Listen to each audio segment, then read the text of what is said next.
This is VOA Africa.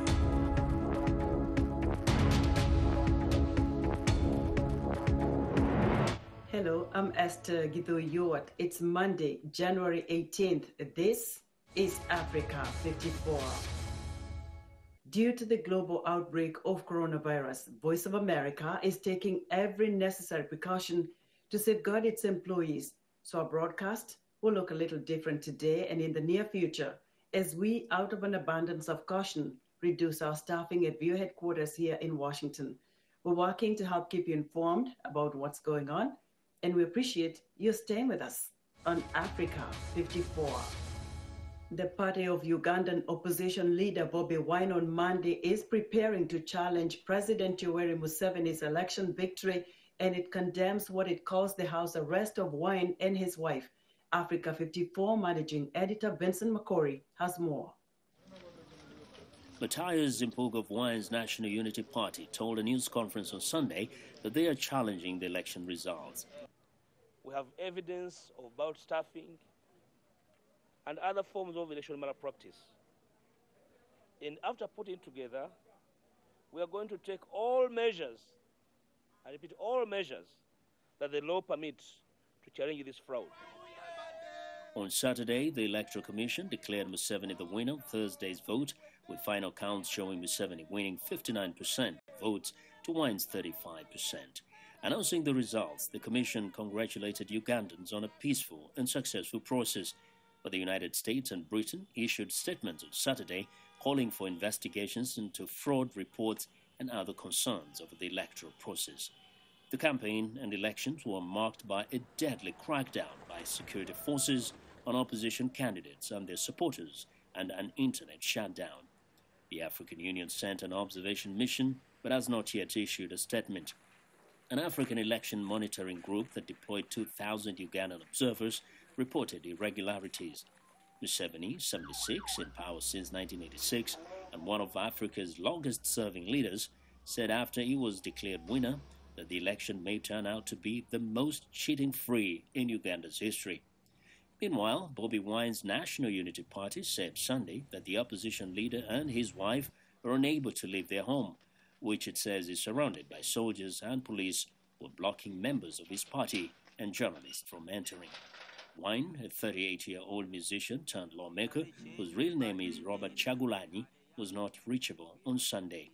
Police, military, and government spokespeople did not immediately respond on Sunday to requests for comment on the scene at Wine's house. Vincent McCory, VOA News. At least 83 people are dead and 160 people injured after militia attacks on the West Darfur city of Geneina in Sudan, according to a local doctors' union. Violence has increased in Darfur in recent months, and 2 weeks after UN peacekeepers halted their patrolling the region ahead of a full withdrawal. Following the attacks on Saturday and Sunday, Sudan's defense minister said military reinforcements are being sent to the city. The country's sovereign council said in a statement that members of the armed forces were among the victims. Brokering lasting peace in Darfur and in other parts of Sudan has been one of the main challenges facing the authorities since the overthrow of Omar al-Bashir in April 2019. Scores of privately owned schools in Kenya have closed during the COVID-19 pandemic. Now some of the school buildings are being repurposed as businesses, such as providing residential housing and even one selling coffins. Brenda Mlinya reports from Nairobi. John Kamande sells coffin for a living out of a showroom that, until last year, was full of young life. This building was a privately run Nairobi kindergarten until last July, when the COVID-19 pandemic forced it to close. Corona pandemic, it's the one that made me to get this shop. Because the school was closed, there were no kids.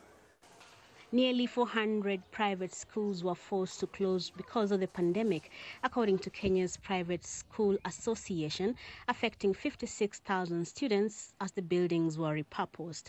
Children at this former primary school are living with their families in what were classrooms after it was turned into rental housing. Nasir Kirui taught math and science before the school closed but stayed on as a property manager. I used to be a teacher here, but because of money, I lack money, and that's why I asked for the caretaker. The impact of Kenya's private school closures is likely to be felt for some time. We have a very big supply gap in our country, and our population is growing, last census, at about 1 million a year. So we have a lot of work to do. Kenya's government in September pledged about $64 million in support for private schools, but is yet to make good on the promise. Brenda Mulinya for VOA News, Nairobi. 2 years ago, in January 2019, the World Health Organization said vaccine hesitancy was among the top 10 threats to global health. That was before COVID-19 spread around the globe. VOA's Carol Pearson tells us how doctors are working to overcome that hesitancy. Even though scientists race to find a vaccine, persuading people to take it could be a problem. Two recent surveys, one from the Pew Research Center and the other from Gallup, put the number of Americans not wanting to get the vaccine between 37% and 40%. Dr. Anthony Fauci, the leading infectious disease expert in the U.S., estimates that herd immunity could require as much as 85% vaccine coverage. In Philadelphia, about half of the emergency technicians and fire department medics have chosen not to get the vaccine. We hope that over time, as more people are vaccinated and we get more education out there, that more of our members will receive the vaccine, be willing to receive the vaccine. African Americans have one of the highest rates of COVID infection and death in the U.S., according to the CDC. Yet surveys show only 4 out of 10 Black Americans said they would be vaccinated, compared with 8 out of 10 Asian Americans and 6 in 10 white and Hispanic Americans. Minorities are leery about it, and we have a right to be leery about it. Public health experts are calling for targeted information campaigns. We need to do better at rectifying this problem so that people do participate. Doctors who belong to the American Board of Internal Medicine are posting photos and videos of themselves getting the COVID vaccine. It's part of a campaign by the American Board of Internal Medicine to convince people that it's safe. We're hoping that doctors in this country have enough webs of relationships with their families, with their patients, with their communities, that if they step up and lead and show people that they are not only willing to do this, but proud of it and encouraging other people to do it, we hope that will be part of the very broad campaign that we all need to get to a place where most of us have had the vaccine. Given the soaring U.S. infection rate and the enormous death toll, the need is urgent. In California, Disneyland is hosting a mass vaccination site. In Arizona, the National Guard has stepped in to help at vaccination sites. The pandemic will end only when the vaccine in a bottle gets into people's arms. Carol Pearson, VOA News, Washington. On the steps of the U.S. Capitol in Washington, D.C., Joe Biden is set to be inaugurated Wednesday as the 46th President of the United States. The National Special Security event comes amid reports domestic extremist groups may again protest the presidential results. VOA's Michelle Quinn reports. Armed guards in the nation's capital are working to ensure that this week's inauguration of Joe Biden as the 46th president happens peacefully. The ceremony, already altered because of the pandemic, will be even more restricted after the violence at the U.S. Capitol January 6th. Biden's team says the inauguration will send a visual signal to Americans and the world about the resilience of the U.S. democracy. We're very much looking forward to President-elect Biden putting his hand on the Bible at noon on the 20th. President Donald Trump does not plan to attend Biden's swearing in, the first president in modern history to do so. Instead, Trump plans to hold a departure ceremony at Joint Base Andrews in Maryland before flying one last time on Air Force One to Palm Beach, Florida. He leaves the White House with a 29% job approval rating, the lowest in his presidency, according to the Pew Research Center. Around the country, state capitol buildings have also beefed up security in anticipation of protesters who falsely claim that the November 3rd election was stolen from Trump. In the city of Olympia, the capital of Washington state, high fencing was installed around the Capitol building in anticipation of protests. Well, I'm disappointed that we're at this point, that we have to put fences up to keep people that have no clue as what being an American is, attacking our democracy. The fences and stuff are against people like me. Because what's happened here is the state has recognized that the majority of the people don't believe that this election was legitimate. To defend the election against the majority of the people, this is what they're doing. So they're putting up the fences and bringing in armed guards in order to defend a stolen election. In addressing a divided nation, Biden's inauguration speech will likely focus on unity. I think you can expect that this will be a moment where President-elect Biden will really work to try to turn the page on the divisiveness and the hatred of the last 4 years and really lay out a positive, optimistic vision for the country and lay out a path forward that really calls on all of us to work together. An inauguration during a pandemic and a period of unrest, aiming to send a message to the nation and the world. Michelle Quinn, VOA News. The Federal Bureau of Investigation is issuing new security warnings ahead of President-elect Joe Biden's inauguration, citing potential armed protests in state capitals nationwide. Meanwhile, Congress is considering proposals to establish a national bipartisan commission to investigate the January 6 attack on the U.S. Capitol building. VOA correspondent Patsy Widakuswara has this report. Beefed up security at state capitals across the U.S. ahead of President-elect Joe Biden's inauguration on January 20th, as the Federal Bureau of Investigation tracks online calls for potential armed protests. And the reason I use the word potential is because one of the real challenges in this space is trying to distinguish what's aspirational versus what's intentional. The FBI has identified more than 270 suspects and arrested more than 100 people in connection to the January 6 bloody takeover of the U.S. Capitol by supporters of President Donald Trump. Perpetrators were fueled by the false narrative that the election was stolen. Some have been identified as current or former police or military. This is a problem that has been persistent throughout our history, and that is the association of some members of the military and some law enforcement officers with white supremacist and far-right militant groups. 25,000 National Guard troops and thousands of law enforcement officers from other agencies will guard the nation's capital.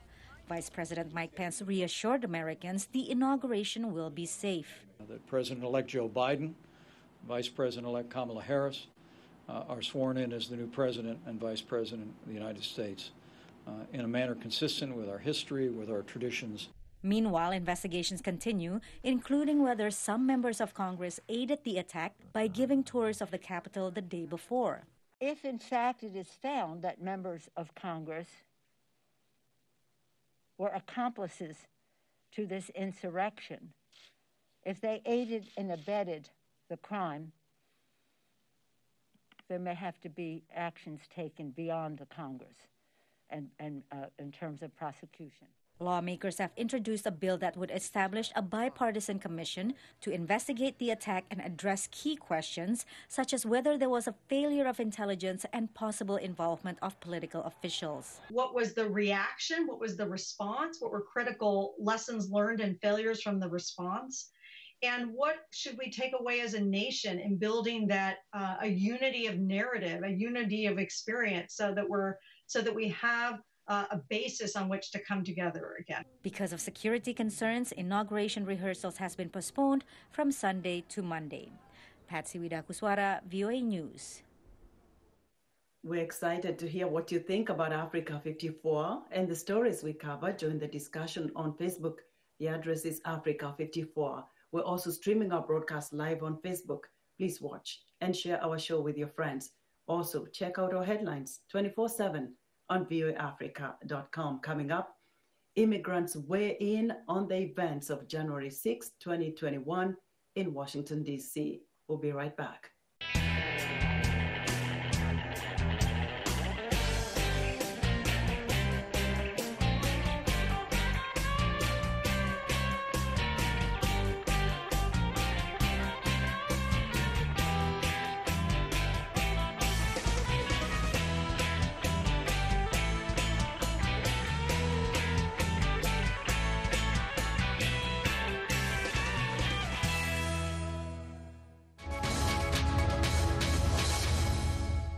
Welcome back to Africa 54.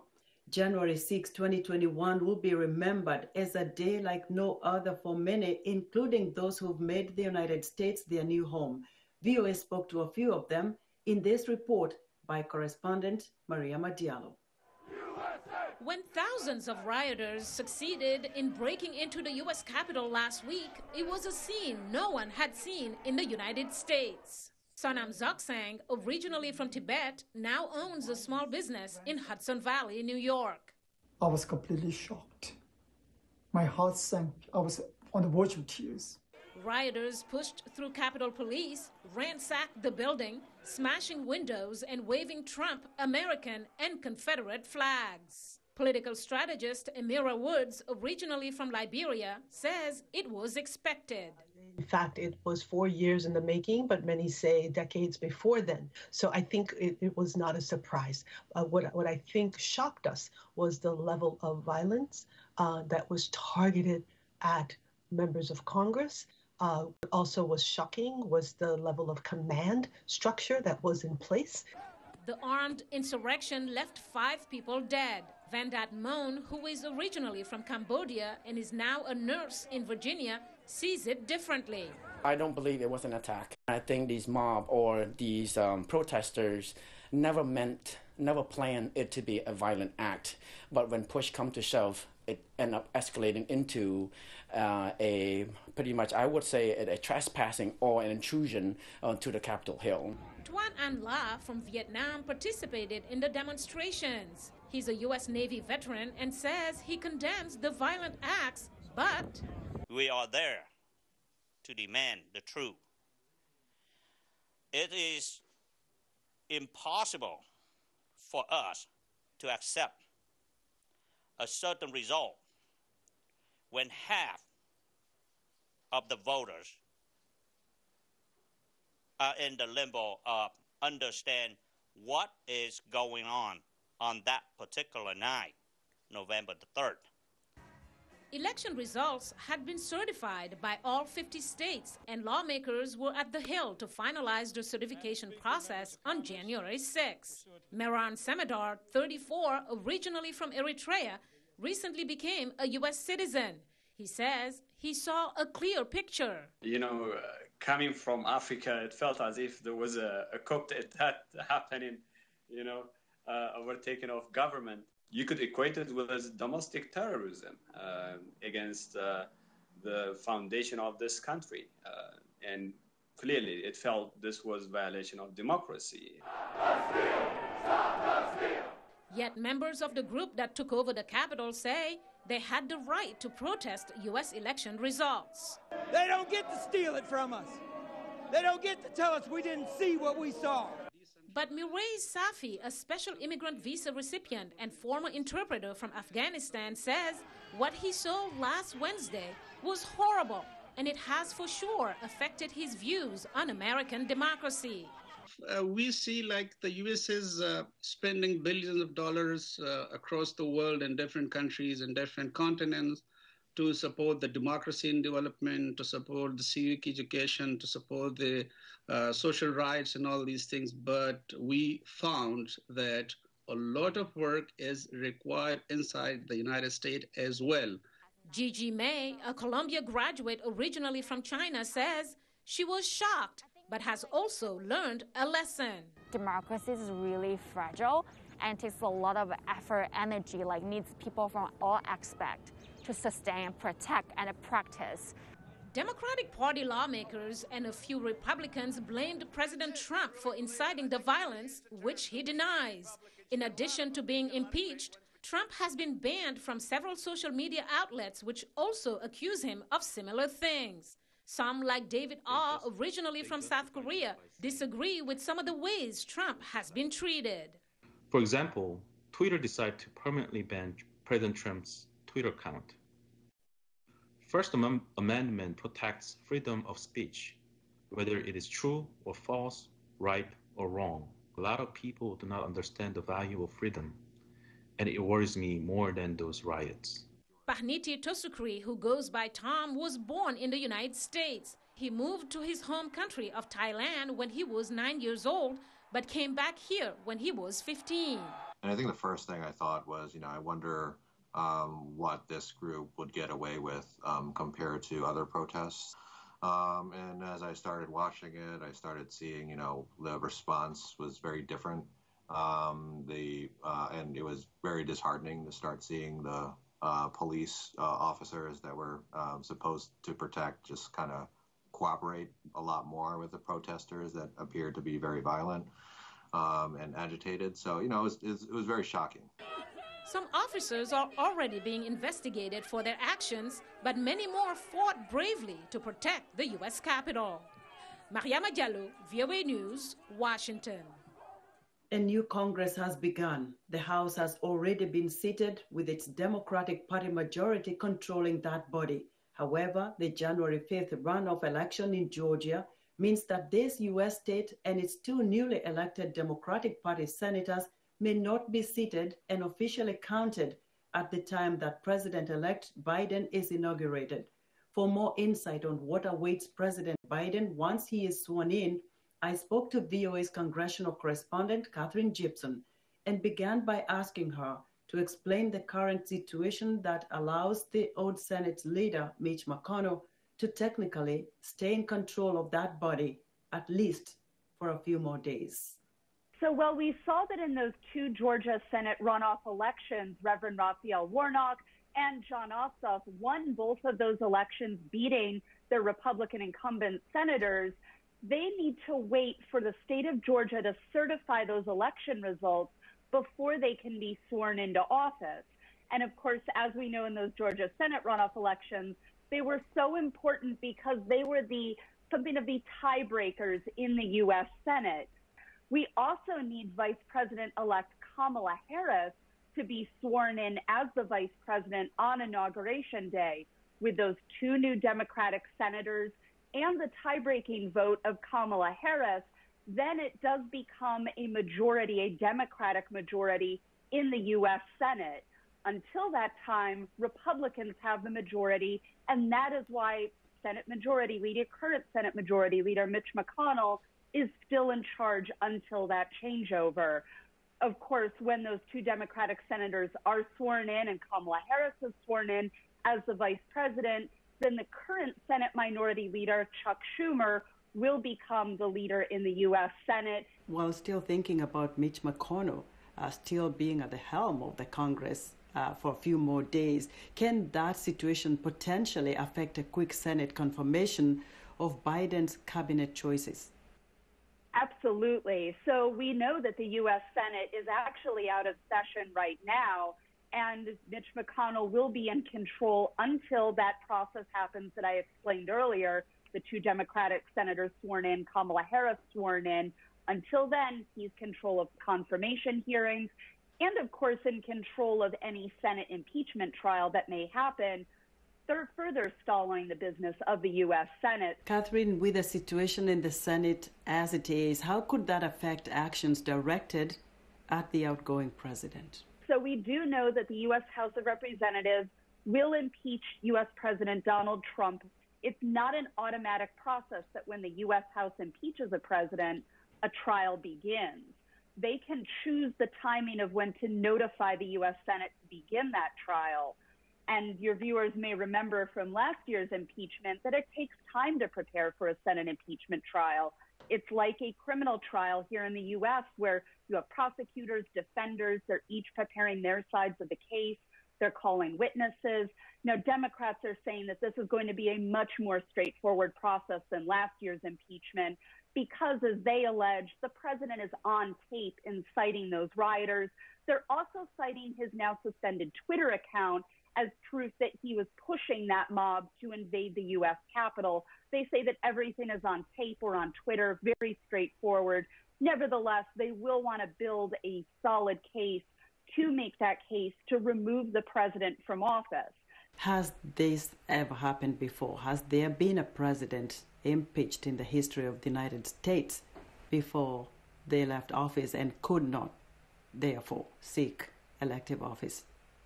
No U.S. president has ever been impeached twice, and no U.S. president has ever been impeached after leaving office.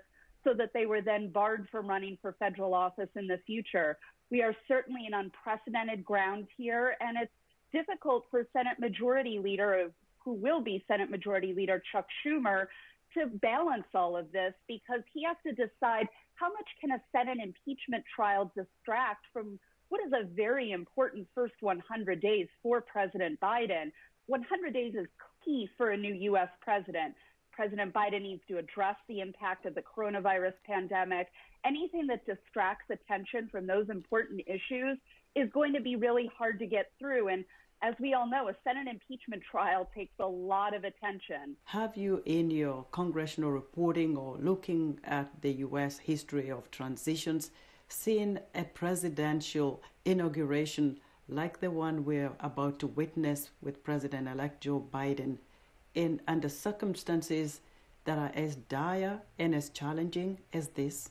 Certainly not. Certainly not in terms of the multiple crises that President Biden will be coming into office and having to deal with. A health crisis in terms of the COVID-19 pandemic, an economic crisis caused by all of those shutdowns throughout 2020, a constitutional crisis after we watched that alarming video of the invasion of the U.S. Capitol, and a security crisis as well. You know, he has multiple crises on multiple platforms. He faces division within his own party from the progressive wing of the Democratic Party. This is a really divided political field, and Biden has built his career on bringing people together. His background in the U.S. Senate was to build relationships, to make deals, and he's coming into power in the White House in a vastly different political atmosphere than the one that he made his political career in. It'll be very interesting to see how he adapts to this new atmosphere in Washington, D.C. Join us Tuesday on Africa 54 when we take a look at how the transition from President Trump to President-elect Biden compares with past U.S. presidential inaugurations. I sought the perspective of VOA's News Center executive producer, Steve Reddish. And that's our show for today. Be sure to watch Africa 54 on our website at voaafrica.com. From all of us here in Washington, we thank you for watching.